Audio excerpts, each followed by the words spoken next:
kanalımıza orançlar yaxşımısınızlar. Bugün növbətdəki motosikletdən özür motoblogumuz. Dizelli yeni selyarkalı motor boladı. Motoblog yer süradigan mana yer süradi. Bizga keldi remontga. Demak bu yangi motoblog, ya'ni yaqinda ishga tushgan. Buni avtosiz aydagan. O'zining eski silindr porchalari qizib yeyilib ketgan. Bu yangi Porsche'ni olib keldim aka. O'zining silindrini shildirib yondirib olib keldi egasi. Xo'p, buni taxlab beryapmiz, xudo xolasa qo'ldan kelgancha.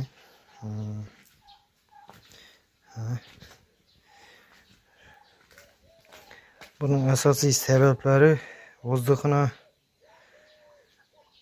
yağ quyilmagan, birinchi sababi, ikkinchi sababi elindagi tartmag'ini qo'ymay haydagan. Bu ikkinchi sabab tartmoqni qo'ymasa motorda sutib bera olmaydi. Üçüncü sebebi motorda yağ qolmagan, yağsız haydagan. Shu 3 tane sebep bilan bu motoblogimiz shu ahvolga kelib qolgan. Endi buni yig'ish jarayonlarini asta-sekin ko'rsatib boramiz. Videomizdan uzoqlashmay like bosib turinglar. Xo'p, kanalimiz obunachilari motordan bosib bo'ldik. Daxilasi zakon yetib taxladik. Xo'p, buni zavod yetib ko'rsatamiz.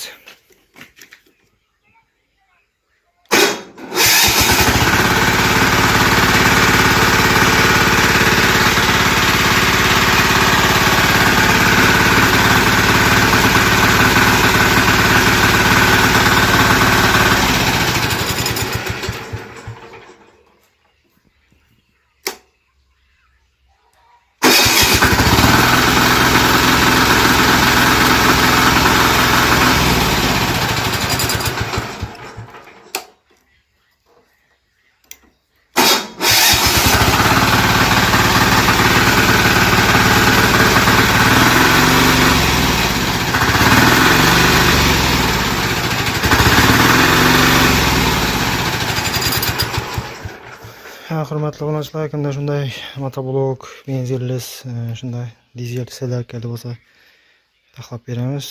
Mana shunday ish mototsikllar, to'qli elektrik mototsikllar, moraviy, benzinli moraviy, to'qli moraviy taxlab beramiz. Manzilimiz Qoraqalpog'iston Respublikasi Beruniy tumani, Savxozda. Videoni Savxoz Paxtach. Shu ish mototsikllarimiz ham bor sotuvda. Buni adini video qilamiz. Hurmatli obunachilar, bunga aloqasi yo'q hozir.